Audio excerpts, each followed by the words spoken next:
Bahay na ako mga first timers. Paano ba? Paano ko sisimulan? Paano ko ba sasabihin ng maayos? Mga first timers.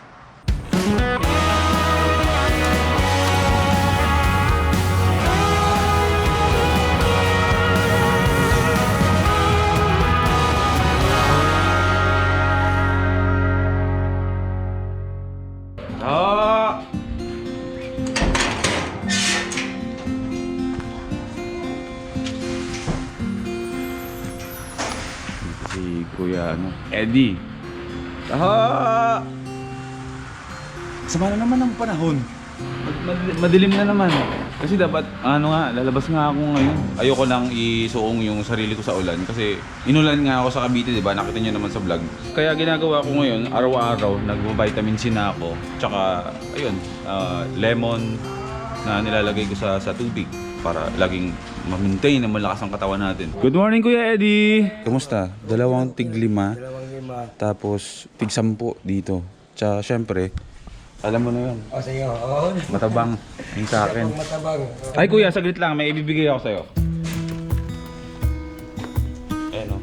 Binigay sa akin to ni Grisha. At least diba ngayon merong ano sa atin na maging may ingat tayo sa labas. Bigyan natin si Kuya Eddie. Yun. Ito yung gamitin mo mask. Thank you.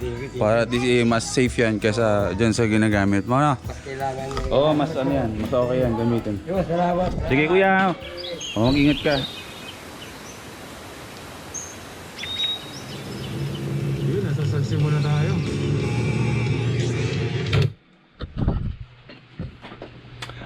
Good morning mga first timers. Anong first time ang meron sa inyo ngayon? 1,000 plus na lang, parang 1,000 ilan. Check ko nga muna.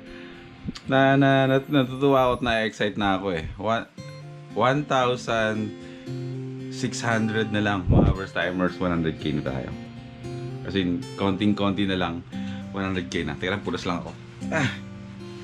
Init eh. Ayun. Today, mga first timers ay Huwebes at malapit na naman ang weekend at syempre every weekend is masaya. Masaya naman palagi ang araw. Every day laging masaya yan. At yun nga lang, ang weekend is nakaka-excite kasi maraming ganap. Maraming gagawin, maraming biyahihin, may mga taong dadating dito sa Manila para maki-join sa atin sa mga ginagawa natin dito. So this weekend ang LA SWAT yata pupunta kami ng Cavite, and then over the weekend nandun ako sa Cavite, and Monday si Biyahe with Ken, mga first timers ay dadating na dito sa Manila from Davao City at Monday ng tanghali. So susunuin namin siya ni One Day Off at ni Mossy, sponsor sa amin sa Bicol. Susunduin namin siya sa airport, tapos doon kami magpaplano kung saan kami mag-motovlog adventures. So expect nyo na masaya to. More on adventure tayo. Motovlog adventure tayo kasama si VI with Ken at si One Day Off. Syempre, chill lang tayo, no? Chill lang tayo. Ayan, i-tour natin siya dito sa Luzon. Sa mga lugar lang na kaya natin puntahan, hindi sobrang layo. Para at least ma-introduce din naman natin sa kanya yung Luzon. Para hindi lang tayo yung lagi pumupunta sa Mindanao para enjoy yung lugar nila, kundi tayo rin ng mga taga Luzon, papakita din natin sa kanila kung ano meron tayo dito sa Luzon. Di ba? So, ayan, today is 16th at araw ng Huwebes. Wala akong gagawin. Actually, ine-edit ko lang yung vlog naming dalawa ni Norris dyan. Yung nagpabagyo, 2 episode to, tinatapos ko lang, pero naubos na talaga yung impact ko ng mga vlogs sa South. So, bahay vlogs muna tayo today, pero mamaya, lalabas ako kasi pupunta nga ulit ako ng GTR Speed Tech, ipapacheck ulit yung si Madonna, check upin lang, tapos ipapaayos ko yung busina ni Madonna kasi nawala. Hindi ko alam na ganun pala kahirap bumiyahe na walang busina, lalo na kapag nasa highway ako. Kailangan ko. Kasi naalala ko na saldak ako ng sobra sa monumento sa Caloocan. So pag saldak ko ng ganun, nawala yung busina. So feeling ko may natanggal ako, may nag-lose lang yun. So, ayan, yeah, ano lang, bahay vlogs lang muna tayo dito lang sa paligid ng bahay namin. At ayan, shoutout sa lahat ng mga first timers. Maraming salamat. Konti na lang, 100k na tayo. Kaya ngayon pa lang, celebrate na natin. Ma-excite na tayo, no? Ayan, magkape na tayo mga first timers. Mahaba ang araw, maraming magaganap. Marami tayong dapat tapusin ng mga backlogs na edit. At yeah, life is good.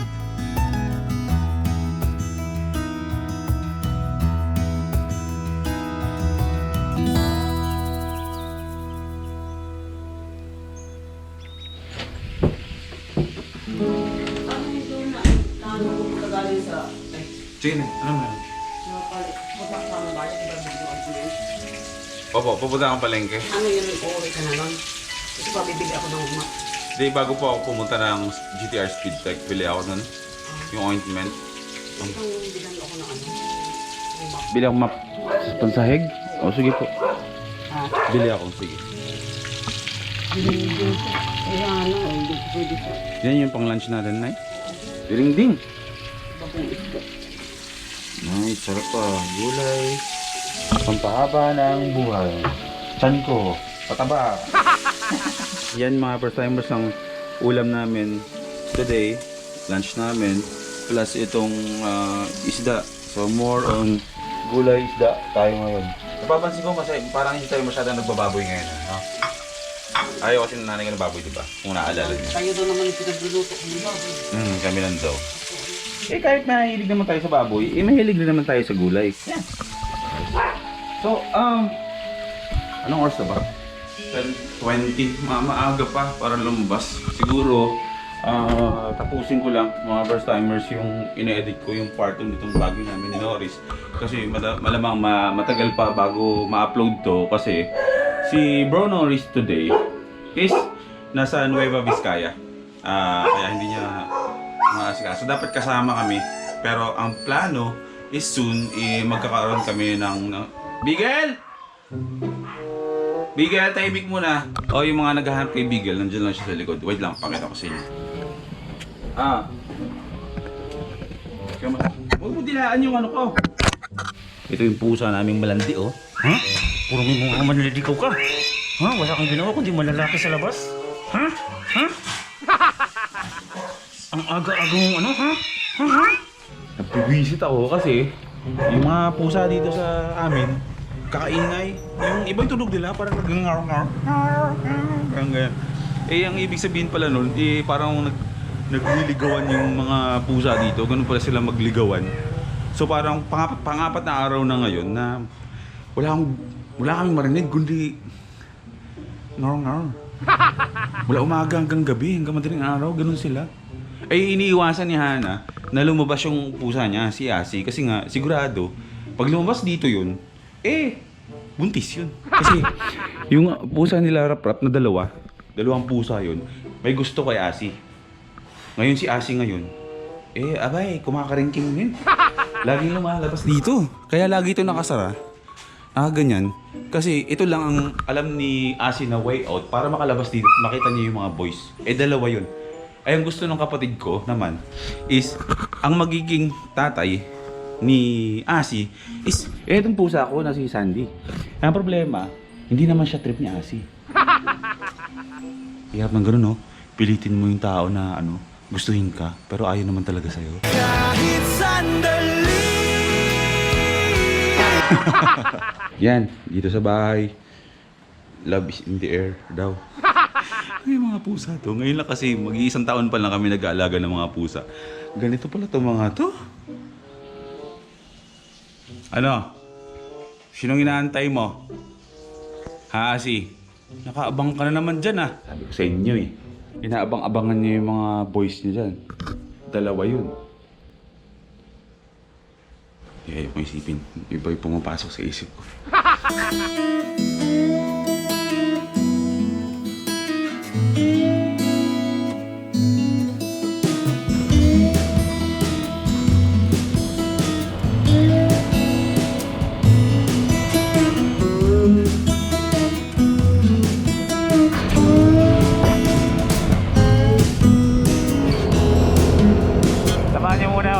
timers, pupunta tayo ng palengke. Bibili lang tayo ng map saka yung ointment na kailangan sa bahay.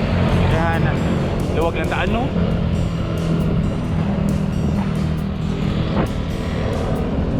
White Aerox, shout out to Paolo Busa, Puchipu.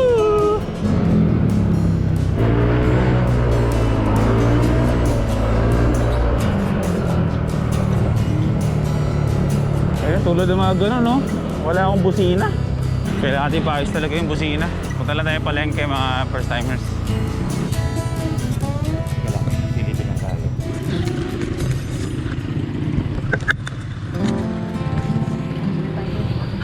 Saan dito bro yung mga panlalaki? Meron ba kayo dito mga parang pang jogging na leggings? Ganon? Wala? Wala, okay. Baka sakali lang namang may leggings.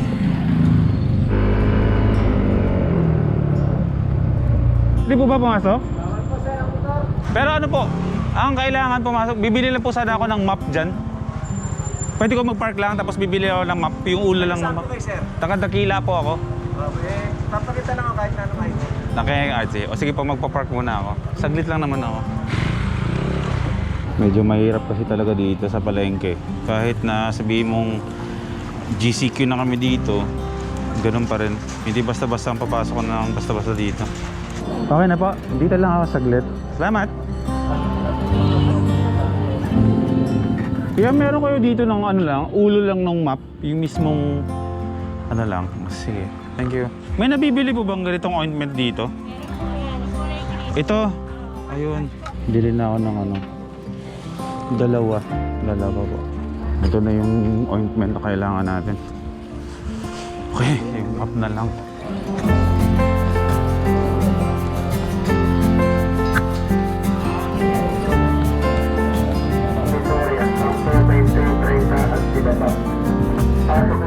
Meron po ba kayo yung ano lang, yung map lang, yung mismong gano'n? Wala.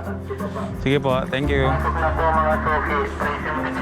Pasok na mga Suki, fresh from Divisoria. Ate, meron ba kayo nung ano, yung sa, ano po, yung sa map, yung parang ano niya? Anong tawag dito? Yung tele niya sa dulo? Wala kayong gano'n. Buo lang ang meron.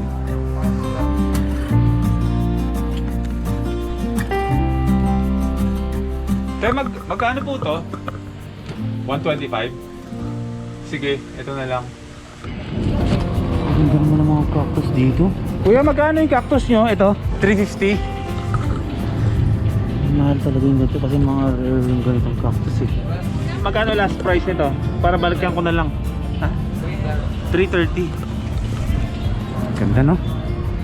Naka na, nabili na natin yung map ni nanay. May stick nga lang. Diba? Para natin may uwi ito. Wala nang papagtalian. Ang haba ng maawakan eh. Ayun, diretso muna tayo ng GTR Speedtech mga first timers. Papayos ko lang yung busina. Tapos uwi na tayo sa bahay. Meron akong sasabihin sa inyo pagdating sa bahay. Ha? Meron akong announcement. Hindi lang sa akin. Hindi lahat kami sa LA Squad dapat namin kailangan gawin to at ipaalam sa inyo at sabihin sa inyo. No? Punta na tayo muna kay Doc Caddy sa GTR Speedtech.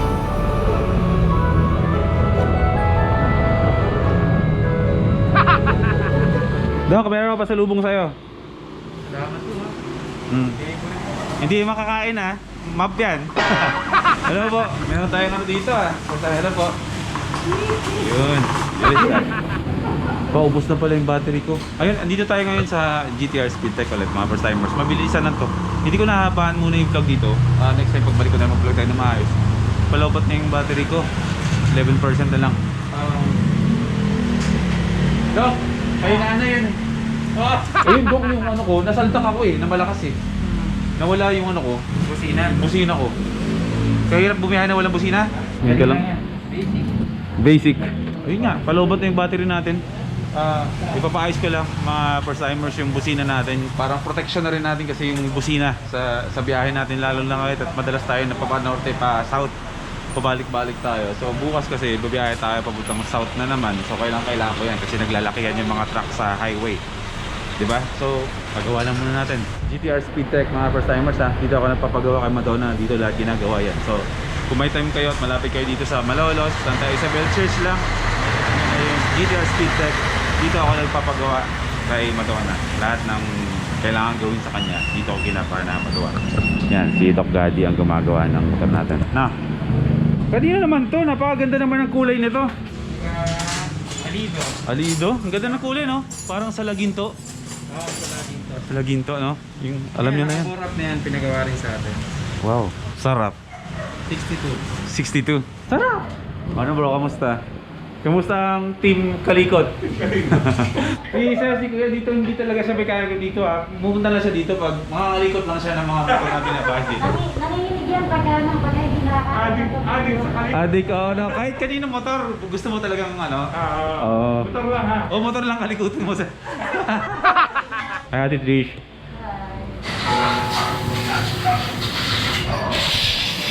Ito yung nasira. Hindi siguro sa saldak. Kasi parang napasukan siya ng tubig. Pero okay na, pinalitan na. Gumagana na.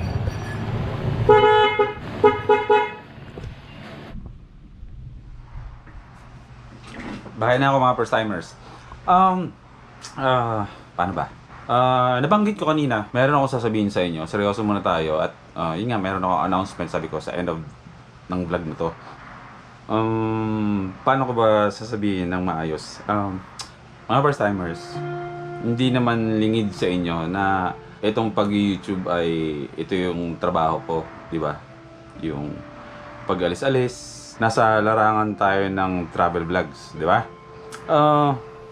Siyempre, gusto ko lang malaman yung mga first timers na kahit hindi nyo man nakikita sa vlogs ko is every time na lalabas ako, nagiging maingat ako, may alcohol ako lagi sa bulsa ko, may mask ako. Kumbaga, andun yung pag-iingat ko kapag nasa labas ako. Pero hindi yun sapat para maging safe ako. Hindi lang ako, kundi kami ng squad ko, yung LA squad. Lang ako ang gagawa nito, mga first timers, kundi kaming 4 sa squad kasi napag-usapan namin kasama ng manager namin na kailangan namin ng pagbabago o baguhin yung way ng pagtulong namin sa kapwa. Kasi alam naman natin yun, mga first timers, di ba, na nagbago lang yung paghihigpit sa atin, pero yung status ng virus is andyan pa rin, active pa rin siya. So this time parang syempre hindi naman talaga kasi maiwasan din mga first timers na every time na nasa labas ako is walang araw na walang kumakausap sa akin, walang araw na walang humahabol sa akin sa motor para magpa-picture. Kaya minsan nagugulat na lang ako na meron nang lumalapit sa akin bigla-bigla magpapa-picture. Wala namang masama yon. At lalo na kapag kaming LA squad din nasa labas at natsambahan kami ng mga supporters din, is wala kaming magawa kung dadagsa silang lalapit sa amin at magpapapicture. Hindi po namin minamasama yun. Ang point dito is parang magkakaroon po tayo ng social distancing simula po sa araw na lumabas po kami ulit.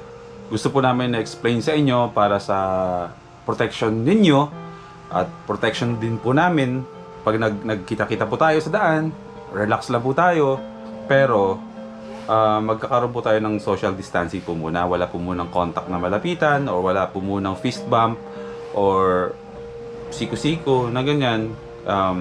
Mahal namin kayo, gusto namin na nagkakaroon tayo ng kwentuhan at picturan. Wala naman pong pinagbabawal doon, pero yun lang po, medyo umihigpit lang po. Hindi naman sa paghihigpit, sa pag-iingat lang po siguro ng both kami at ng mga supporters ng LA Squad at kung sino man, para maging safe po tayo lahat. Hindi naman po yun sa pagsusupaldo. Ang purpose lang naman ito mga first timers is para ma-protectionan namin yung sarili namin at ma-protectionan ninyo yung mga sarili niyo din. Kumbaga, syempre, kailangan talaga natin mag-ingat kasi syempre may mga pamilya na umaasa sa atin. So, alam ko lahat naman tayo may tinataguyod sa buhay, pero syempre kailangan natin mag-ingat. So, sana maintindihan nyo. Pwede pa rin naman tayo mag-picture-picture, magkwentuhan, di ba? Pero, may ano lang po, may distansya lang po para secure tayo. Dapat alam natin sa mga sarili natin na once na nagtagpo-tagpo tayo, hindi lang ako, kasama yung squad, is magkaroon po tayo ng social distancing. Minsan, nakikita nyo sa mga vlogs namin na magkakasama kami, though ito is, hindi lang namin sinasabi, hindi ko lang sinasabi ito towards you, mga first timers, kundi i-apply din namin to sa mga sarili namin sa LA Squad. Kailangan naming ingatan yung sarili namin kasi kailangan namin ding ingatan yung mga pamilya namin. Ganon din sa inyo. Sana maintindihan nyo, ingatan natin yung mga sarili natin. So, dagdag announcement na rin, ang squad ay pupunta ng Cavite sa weekend. So, hindi ko pa alam kung saan sa Cavite, pero nasa Cavite kami. Ayan, life is good mga first timers. Chill lang tayo, manalangin lang tayo lagi sa araw-araw. At magpasalamat tayo sa pag-iingat ng may kapal sa atin na hanggang ngayon, okay tayo at hindi niya tayo pinapabayaan. Kita-kita tayo bukas sa panibagong vlog mga first timers.